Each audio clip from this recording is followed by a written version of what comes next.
Welcome to the deep dive. We're going on quite a journey today, right back to the very, very beginning. We are indeed. We're looking at a text that's shaped, well, so much history and thought. That's right. We're opening up the Bible, specifically Genesis chapter 1, and we'll be using the King James version you shared with us. Yep, that's the plan. Our mission, really, for this deep dive is to explore this foundational story of creation day by day. Sort of like curious readers just looking at the text together. Exactly. Maybe it's your first time, maybe you've read it loads, but we want to approach it with, fresh eyes. What's it actually saying? What are the key points? And try to pull out some of the interesting bits directly from the text itself. It's the starting point for everything that comes after, isn't it? It really is.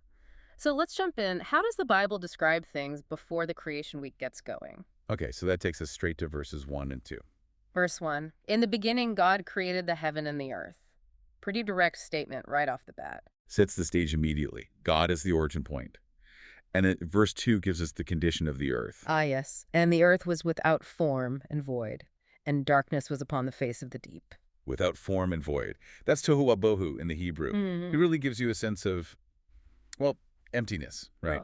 Oh. Unstructured potential. Yeah, like it's undeveloped, maybe uninhabited. And dark, very dark. Exactly. Not necessarily chaos like a big fight, but more like unformed raw material. And you have these waters, which often crop up in ancient stories about origins. But even then it says, and the Spirit of God moved upon the face of the waters. So there's presence. Even the darkness and formlessness, there's this sense of divine energy, sort of hovering, poised. Like everything's ready for the next step. Precisely.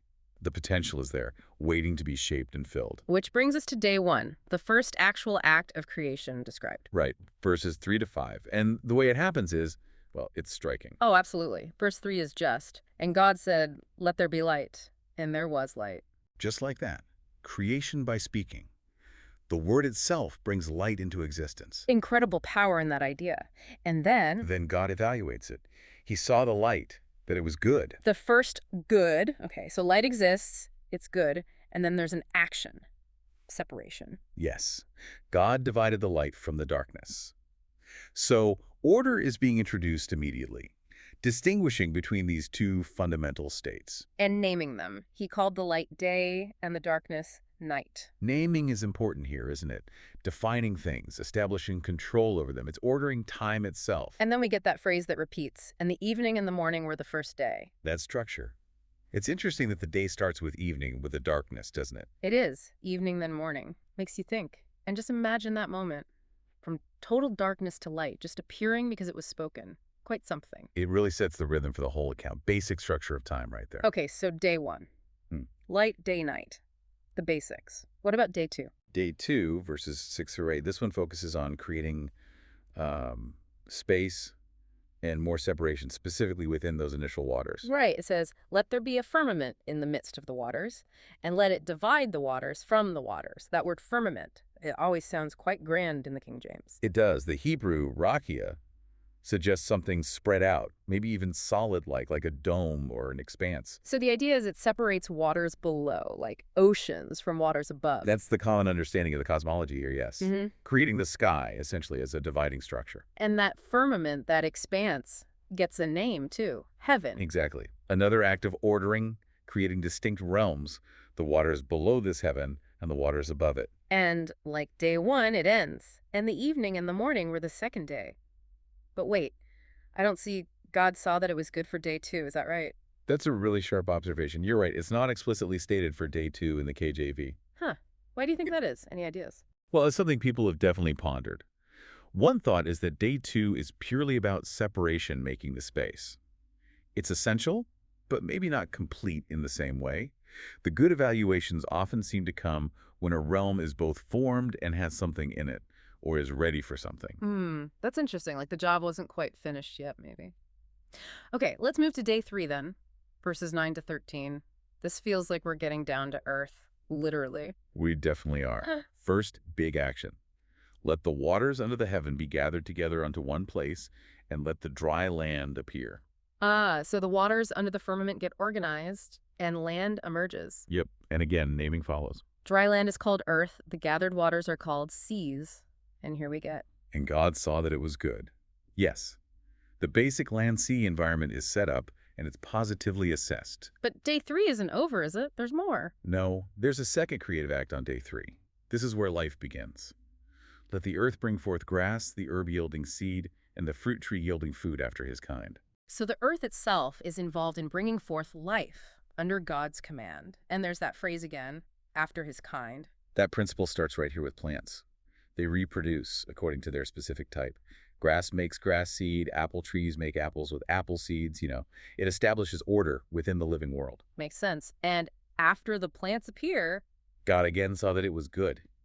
Then the familiar refrain, and the evening and the morning were the third day. okay, so day 3 is huge. We get land, seas, and the first life forms vegetation. It feels like a logical progression. First, the stage, light, sky. Then the set, land, seas. Now the background scenery, plants. That's a good way to put it, building the world layer by layer. So day 4, verses 14 through 19. We're looking up at the sky again, aren't we? The firmament created on day 2. Exactly. Day 4 is about putting lights into that firmament. And their job description is pretty clear, to divide the day from the night and let them be for signs and for seasons and for days and years. And also just to give light upon the earth.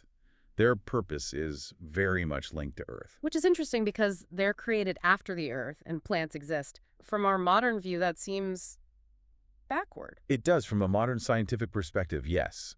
But in the logic of this narrative, their function is tied to the system already being established. They serve the earth and its rhythms. The text mentions 2 great lights, one for the day, one for the night, and the stars also. Clearly the sun and moon, described by function. Correct. Defined by their roles for the earth. God sets them in place. And again, You saw that it was good. right, and the day ends. And the evening and the morning were the 4th day. It really drives home how earth-focused this account is. It does. The perspective seems centered on this dwelling place being prepared. Okay, day 5, verses 20 to 23. Things get lively now. They really do. The command goes out. Let the waters bring forth abundantly the moving creature that hath life, and fowl that may fly above the earth. Abundantly, I like that word here. Teeming life. Yes. And it mentions specifics. Great whales, every living creature that moveth in the waters, and every winged fowl. And critically, After their kind. There it is again. for both sea creatures and birds, order and distinction continue.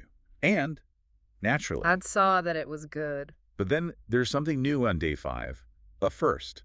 Oh, what's that? Verse 22, the first blessing.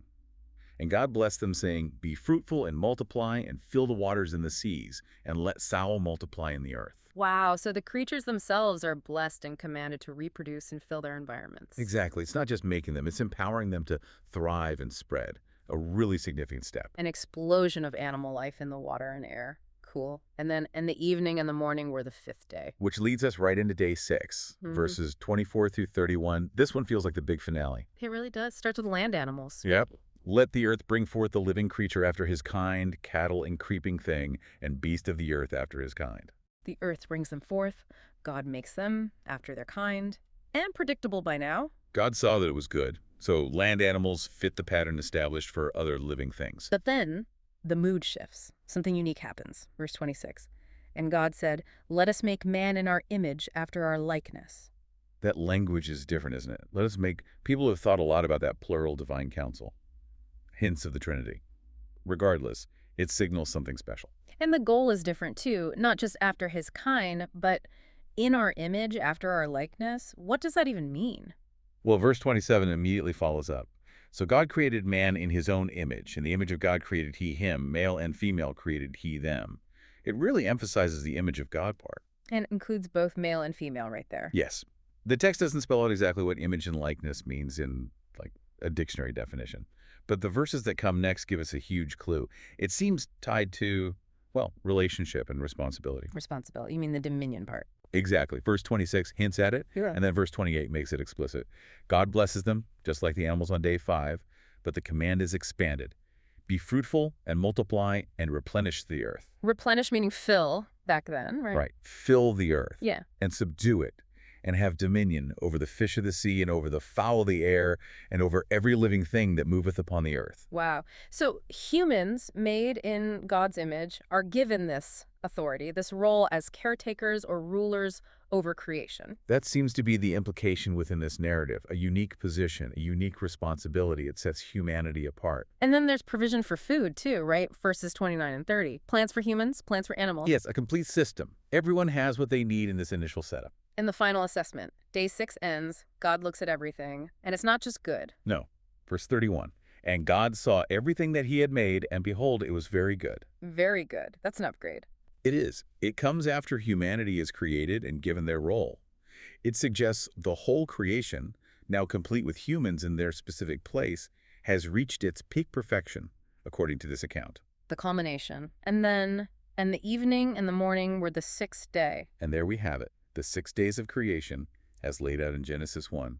From that formless void to this complex, ordered world. Going through it like this, you really notice the patterns, and God said, then something happens. The separation, the filling, that constant after his kind. The assessment's good, very good. And that rhythmic ending to each day, and the evening and the morning were.